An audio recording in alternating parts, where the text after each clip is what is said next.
বাংলাদেশ কি আজকের ম্যাচে ইন্ডিয়াকে হারাতে পারবে?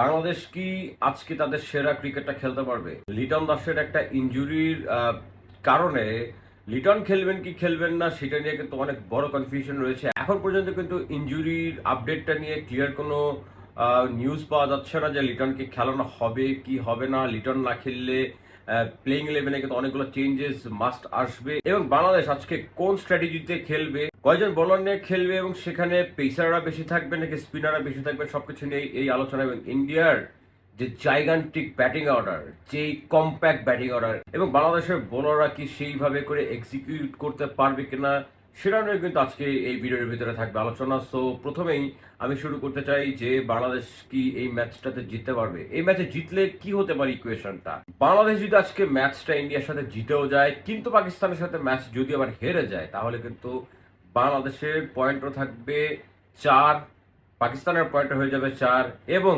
ইন্ডিয়া যদি শ্রীলঙ্কাকে হারাতে পারে তাহলে ইন্ডিয়ার পয়েন্ট হয়ে যাবে 4। তখন কিন্তু আবার নেট রান রেটের অনেক বড় একটা মারপ্যাচ থাকবে। তবে যদি বাংলাদেশ পাকিস্তানকে হারাতে পারে ইন্ডিয়ার সাথে ম্যাচটা হেরে গেলেও তাহলে কিন্তু বাংলাদেশ ক্লিয়ারলি কোনো রকম ইকুয়েশন ছাড়া, নেট রান রেটের হিসাব ছাড়াই কিন্তু বাংলাদেশ চলে যাবে এশিয়া কাপ 2025 এর ফাইনালে। আজকের ম্যাচটা নিয়ে কথা বলছি। পাকিস্তানের ম্যাচটাতে হারবো কি জিতবো সেটা পরেরটা। ইন্ডিয়াকে যদি আজকে হারাতে হয় বাংলাদেশকে কিন্তু তাদের সেরা ক্রিকেটটা খেলতে হবে।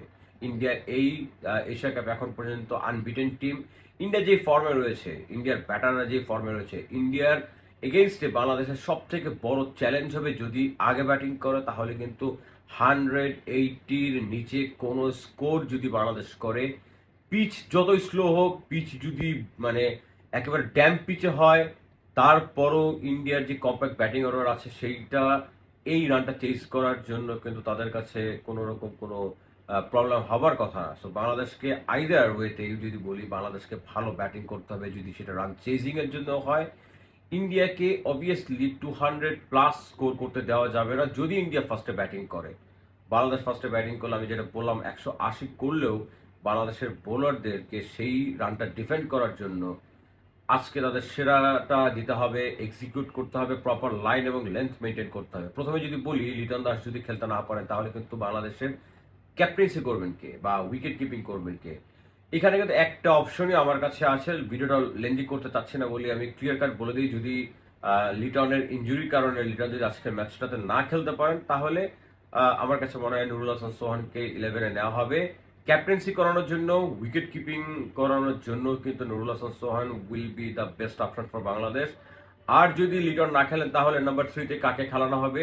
ওপেনিং থেকে কি সাইফকে নাম্বার 3-তে নিয়ে আসা হবে কিনা? আমার কাছে মনে হয় যে সাইফ যেই ধরনের পারফরমেন্স গত 2টা ম্যাচে করেছেন, স্পেশালি শ্রীলঙ্কার সাথে লাস্ট ম্যাচে তার যেই রকম পারফরমেন্স তিনি ওপেনিং এ দেখিয়েছেন, তারপরে সাইফকে আসলে তার ব্যাটিং অর্ডারটা চেঞ্জ করা হবে বলে আমি কোনোভাবে বিশ্বাস করতে পারি না। বা আমি বলবো যে সাইফকে ওপেনিং এ রেখেই নাম্বার 3-তে হয়তো বা পারভেজ হোসেন ইমনকে খেলানো হবে যদি লিটন খেলতে না পারেন তাহলে। আর যদি চেঞ্জের কথা বলি তাহলে ইন্ডিয়ার সাথে প্রিভিয়াস সাকসেসের কারণে আমার কাছে মনে হয় যে বাংলাদেশের একটা উইক লিঙ্ক কিন্তু আগের ম্যাচে ছিল। শ্রীলঙ্কার সাথে ম্যাচটা জেতার পরও কিন্তু বলবো একাদশে বা প্লেইং 11 সিলেকশনে কিন্তু আমাদের বড় একটা ভুল ছিল। ম্যাচটা কিন্তু আমরা হেরেও যেতে পারতাম, কারণ শরীফুল কিন্তু লাস্টের 2টা ম্যাচে অনেক বেশি এক্সপেন্সিভ হয়েছিলেন।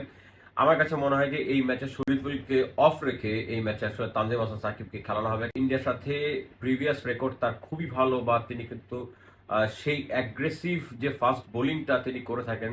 আমার কাছে মনে হয় যে এই 11-এ যদি লিটন না খেলেন তাহলে সোহান আসবেন। সোহান আসবেন কার বদলে? সোহানকে খেলাতে হয় ক্যাপ্টেন হিসেবে বা উইকেট কিপার হিসেবে, তাহলে আনলাকিলি জাকের আলী অনেক বাদ যাবেন, কারণ লিটন যেহেতু টপ অর্ডার ব্যাটার, ওয়ান ডাউনে খেলেন, সেখানে সোহানকে নিশ্চয়ই ওয়ান ডাউনে খেলানো হবে না। সেখানে খেলানোর জন্য অবশ্যই দেখা যাবে যে ইমনকে নাম্বার 3-তে খেলিয়ে এবং মিডল অর্ডার বা লেট অর্ডারের ফিনিশিং রোলে যে জাকির আলী অনেক ছিলেন সেখানে হয়তো সোহানকে অ্যাডজাস্ট করানো হবে এবং তার সাথে শরীফুলের জায়গাতে আমি দেখতে পাচ্ছি যে তানজিম হাসান সাকিব আসবেন। কিন্তু এখানে কিন্তু কিছু কথা রয়ে যায় যে ইন্ডিয়ার কোন ব্যাটারের এগেনস্টে আমাদের কোন বোলাররা স্ট্রং, অথবা ইন্ডিয়ান ব্যাটারদের ভেতরে কার উইক জোন কেমন, সেটার উপরে কি বোলিংয়ে কি এই যেটা বলছি সেই পরিবর্তনটা আসবে নাকি এর বাইরে একজন স্পিনার বাড়ানো হবে, সেখানে রিশাদকে কেন হবে? আবার রিশাদ কিন্তু যেই লাস্ট টাইম বাংলাদেশ ইন্ডিয়ার সাথে T20 খেলেছিল হায়দ্রাবাদে, সেখানে ইন্ডিয়া 297 করে ফেলেছিল। এবং রিশাদ 2 ওভারে রান দিয়েছিলেন 46। আমার কাছে মনে হয় যে এই ম্যাচে রিশাদকে খেলানোটা ঠিক হবে বলে মনে করছি না, তার থেকে বরং তানজিম হাসান সাকিবকে যদি নেওয়া হয় আমার কাছে মনে হয় সেটা আরো বেশি কাজে দিবে। ইন্ডিয়ার যে মিস্ট্রি স্পিনার বা ইন্ডিয়ার যে আনকনভেনশনাল স্পিনার কুলদীপ যাদবের কথা বলছি এবং বরুণ চক্রবর্তীর কথা বলছি, এই 4-8টা ওভার এবং সব থেকে বড় যে ভয়টা সেটা হচ্ছে জাসপ্রীত বুমরা। যতই তিনি পাকিস্তানের এগেনস্টে তিনি ভালো বোলিং করতে না পারেন, বা Jasprit Bumrah is a champion bowler. Any day, any wicket, any অপোনেন্টের এগেনস্টে কিন্তু হি ক্যান বি বা he is very destructive. So সেখানে বাংলাদেশের ওপেনিং এর কিন্তু তানজিদ হাসান তামিম আসলে 2টা ম্যাচে ডাক মেরেছেন, আবার একটা ম্যাচে 50 করেছেন। সো তানজিদ হাসান তামিমের একটা ভালো স্টার্ট দেওয়াটা এই ম্যাচে কিন্তু ভেরি ভেরি ইম্পর্টেন্ট। মিডল অর্ডারকেও কিন্তু স্পিনারকে সামলাতে হবে। সো খুবই বড় একটা চ্যালেঞ্জ ওয়েট করছে বাংলাদেশের ব্যাটারদের জন্য। আর যদি ইন্ডিয়া টপ অর্ডারের কথা বলি তাহলে অভিষেক শর্মাকে থামাতে আসলে কি করতে হবে? অভিষেক শর্মাকে যদি আপনি 5 ওভার টিকতে দেন ইন্ডিয়ার রান উঠে যাবে 70 বা 60। আর অভিষেক শর্মাকে যদি আপনি 10 ওভারের মধ্যে আউট করতে না পারেন ইন্ডিয়ার রান উঠে যাবে 120 থেকে 30 মিনিমাম। অভিষেক শর্মা আমার কাছে কিন্তু মনে হয় যে বর্তমান ওয়ার্ল্ডের যদি পার্সপেক্টিভ থেকে চিন্তা করি তাহলে অভিষেক শর্মা কিন্তু আমার কাছে মনে হয় যে ওপেনিং এর কথা যদি বলি তাহলে he is the most destructive opener বা ব্যাটার। অভিষেক শর্মার strike rate, career strike rate কিন্তু 198, যেটা কিনা মাথা নষ্ট একটা স্ট্রাইক রেটে। সো অভিষেক শর্মাকে যদি আপনি আউট করতে না পারেন আর্লি তাহলে ইন্ডিয়ার রানটা কিন্তু অনেক বেশি হয়ে যাবে।